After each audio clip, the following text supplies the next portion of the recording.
So Tyler is a believer who comes to the subject of marriage with a real sense of care and passion and humor.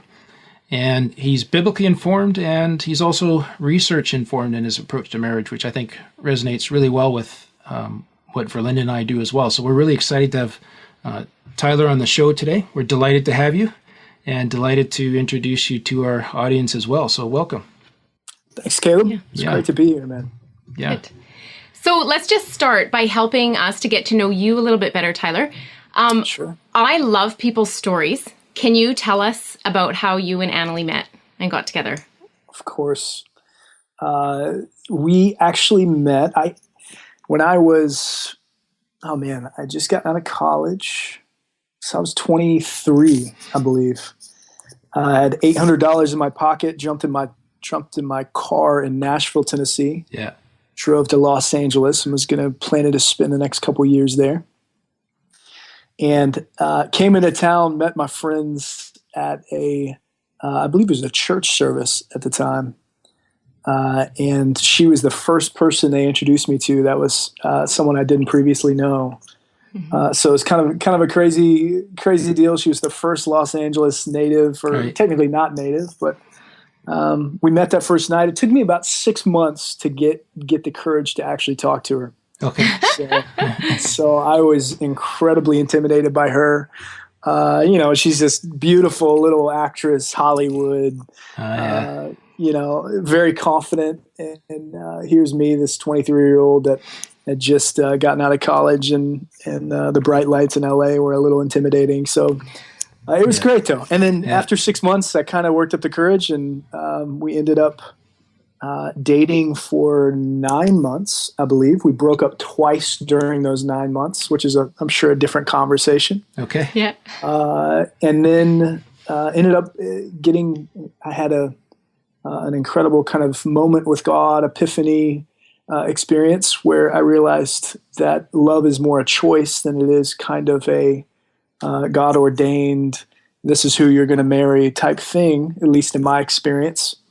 And so I drove from Los Angeles to Nashville in a very brief amount of time. And she actually had moved to Nashville, so I chased her and proposed to her 4 days later. And wow. Wow. Yeah, it was great. It was a very fun story. Yeah. So did you kind of always have a sense that, this is the one, or did that come into your experience at all, or is it really just a choice? No, yeah. And that was the interesting thing is I grew up in the church, and the idea of finding the one was something I always had in my grid. Yeah. And to be 100% honest, in my experience, I felt like the Lord really told me that love is actually more a choice than it is about finding the one. And so I was in this constant tension in my relationship with Annalie, where I was looking for the fairy dust. I was looking for the the stars, the stars align, the constant confirmation, and it was more actually a very real process of getting to know her, of learning how to be vulnerable, of learning how to open myself, and in the end, when it didn't come down to this divine moment of going, Annalie is the one you're supposed to marry, I freaked out. We broke up.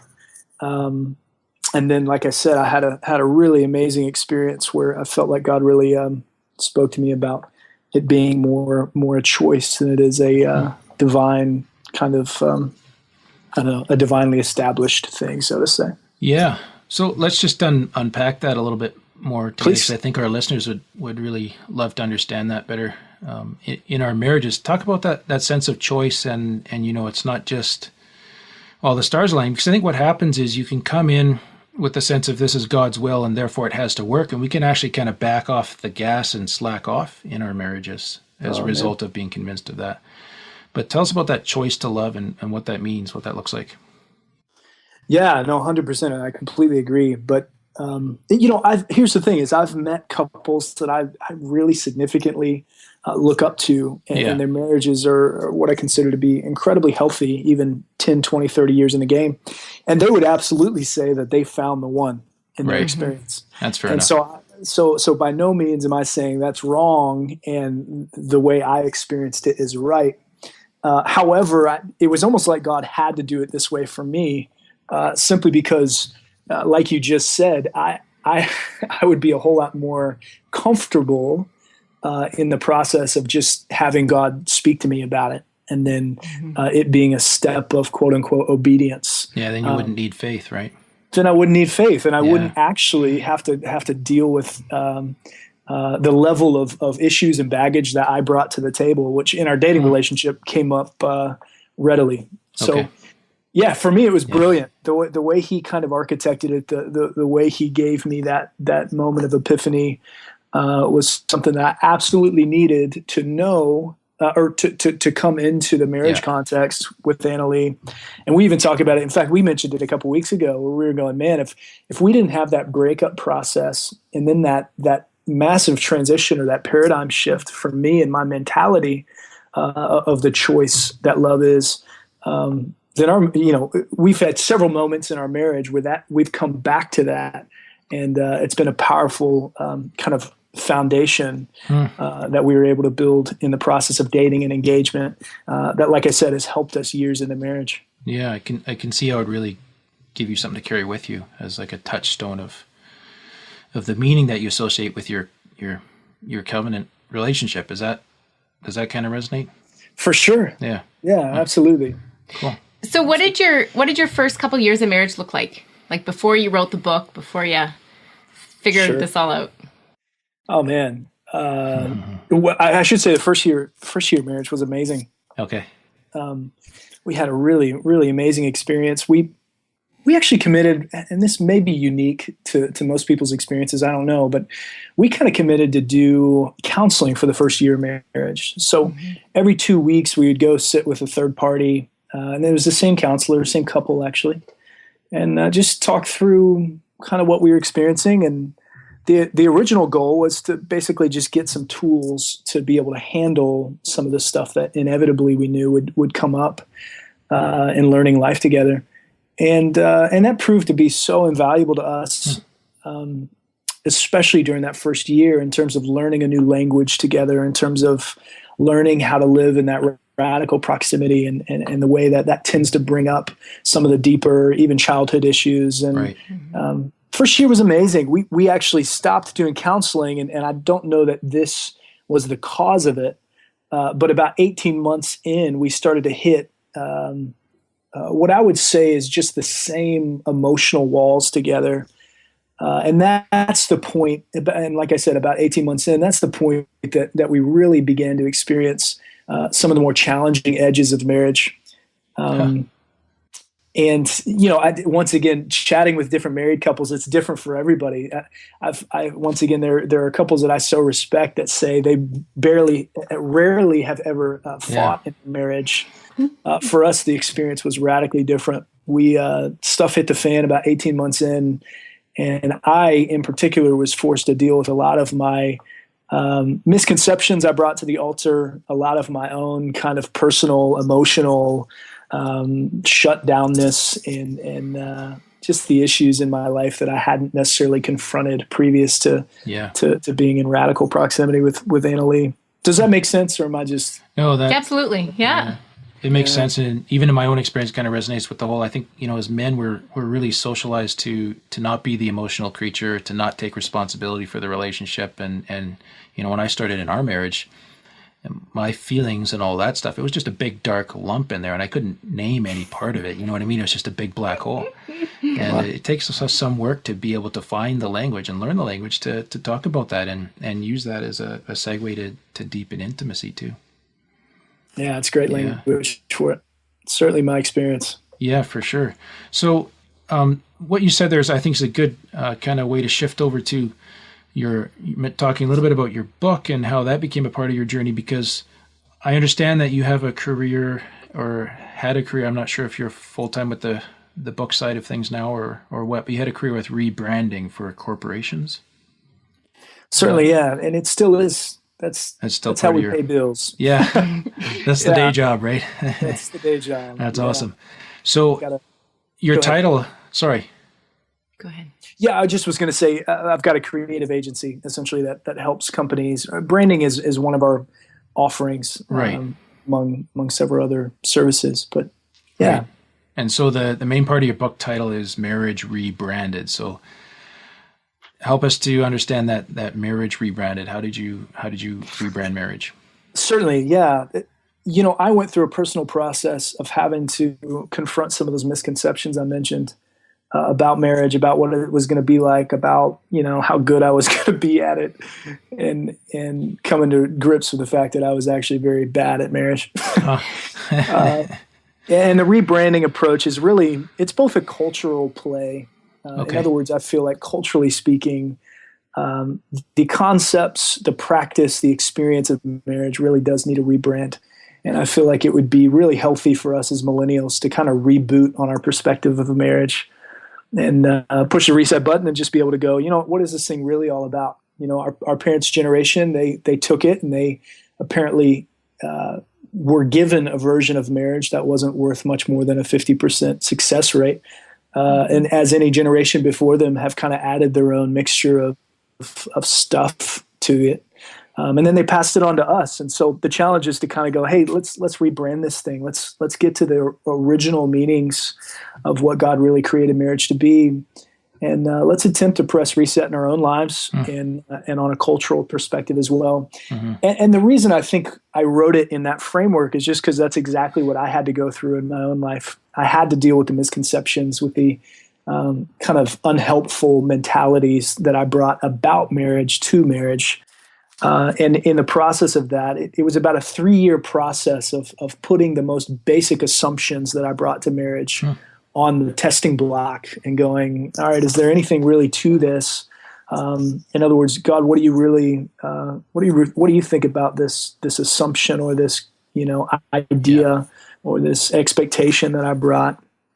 And then try to replace those things with a little more timeless perspective that is biblically informed, culturally, or I should say scientifically and socially informed. And that's kind of where the book came from. Right. I really enjoyed your scientific testing that you would do for 31 days and monitor everything in it. And it was pretty neat to see the results. That's great. I laugh about it, thinking about it, because I'm just going, did I really put my experience on a spreadsheet? It's kind of like marriage hacking. That is so much what Caleb would do. Like put it in a spreadsheet, analyze it. Yes. Yeah, male thinking, I think. Oh, then you don't have to deal with the feelings, right? There's no feelings in Microsoft Excel. It's all cells and columns. The feelings come second. I need it on paper to actually get the courage to deal with the feelings. Yeah, for sure. So I went on Amazon, and one of the neat things about people that read your book on Kindle is they highlight stuff that they enjoy. And one of your most popular highlights was, I'm just going to read it here, marriage is not about finding the one and falling in love. It's about choosing one and over time becoming the right couple. And I think that really ties to where we started here.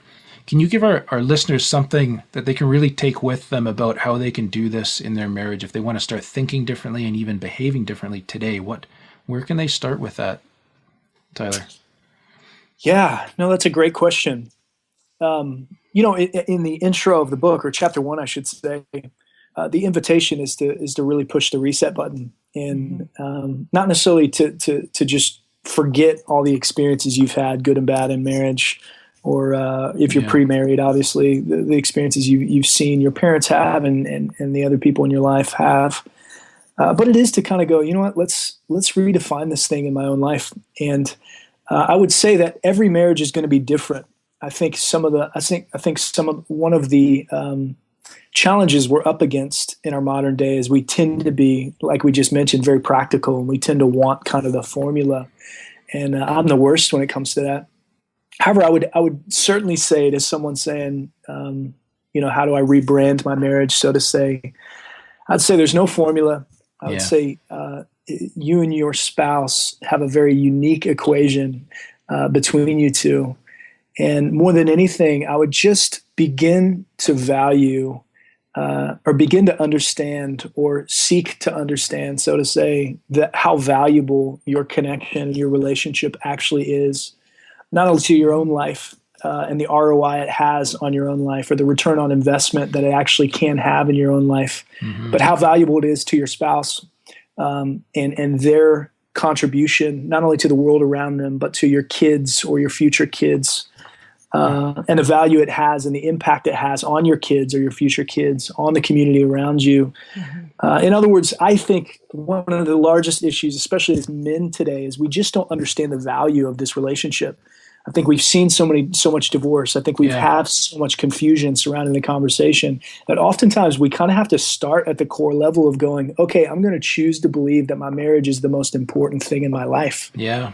Outside of a relationship with the divine. I'm going to choose to reconstruct my priority system, my value system, and give my spouse and our relationship and our connection an actual priority in my life. I know for me, that was certainly the case. Yeah. So, to your question, how do you start? I would say let's start with the priority system, the priority structure, and let's look at how much we actually value the relationship, and perhaps seek to rearrange a little bit. Yeah, no, I think that's great, and it's amazing when you do value the marriage and you invest in it, how much the benefits translate to so many different areas of life, right? I agree. Yeah, it's really a huge spillover effect there. Massively. Yeah. Yeah. Do you guys have kids? We have 3 children, 3 daughters. Yeah. Beautiful. Yeah. And what's your experience in terms of watching as you guys grow closer together, or the times where you seem more connected as opposed to less connected? Do you see the impact on your kids? Yeah, it's kind of funny. We have one that's a preteen now, so anytime there's a PDA, like a public display of affection, sure. There's sort of that, oh, I'm so embarrassed kind of thing that they throw up there. But, there's, you kind of see in behind that, there's something that is glad that we're doing well. And the other day, it was a couple of weeks ago, we had some heated discussion, and we were not feeling threatened in our relationship at all, but it was pretty funny because their eyes started to get really wide about it, and you could see that it caused concern, right? Classic. Yeah, huge impact on their sense of security and well-being. How we're massively. doing. Yeah, for sure. How old are your children, Tyler? We've got a 3-year-old and a 1-year-old. Okay. 2 boys. Yes, we're right in the middle of it. Keeps you busy. Oh man. Yeah. It's incredible. Yeah. Well, I wanted to read a review here on Amazon that I loved. It's from a lady in the Netherlands, so the English is a little bit forced, but she says, Tyler Ward, thank you from the bottom of my heart.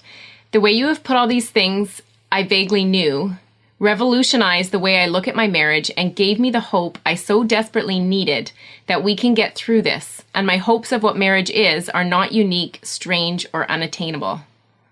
I thought that was a really neat review. Oh, it's amazing. It's Yeah. definitely one of my favorites. Yeah. Yeah. So how can our audience then, how can they get a hold of your book? Certainly. Amazon.com, BarnesandNoble.com, iBooks. You can get it obviously in the electronic format on any of those online retailers. I believe you can get it on moodycollective.com, which is my publisher. But anywhere kind of the common online retailers. I believe it's in Barnes and Nobles around the United States, but it's probably not guaranteed. Yeah, we'll definitely throw some links in our show notes for them as well, so they can find that. Yeah. Awesome. And where can they find you if they want to learn more and just sort of keep track of your thoughts? I've read your blog for some time, as I mentioned, offline, and there's some great content on there. What's your URL for them? Certainly, tylerwardis.com. Okay. Is where I blog. And the other thing I'll mention is there's a great free resource that we just launched a couple weeks ago called Marriage Hacks. Okay.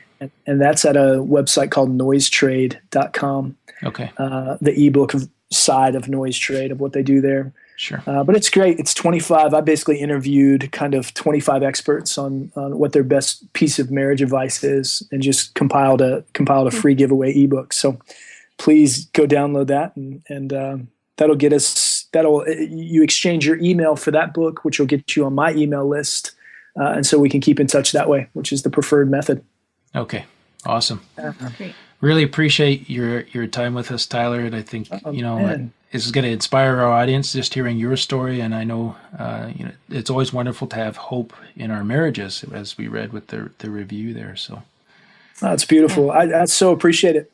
And all the best in what you guys are doing. I love what you're doing. Thanks. Thank you. Good. Thanks so much. Right. And we'll segue on to our next section here.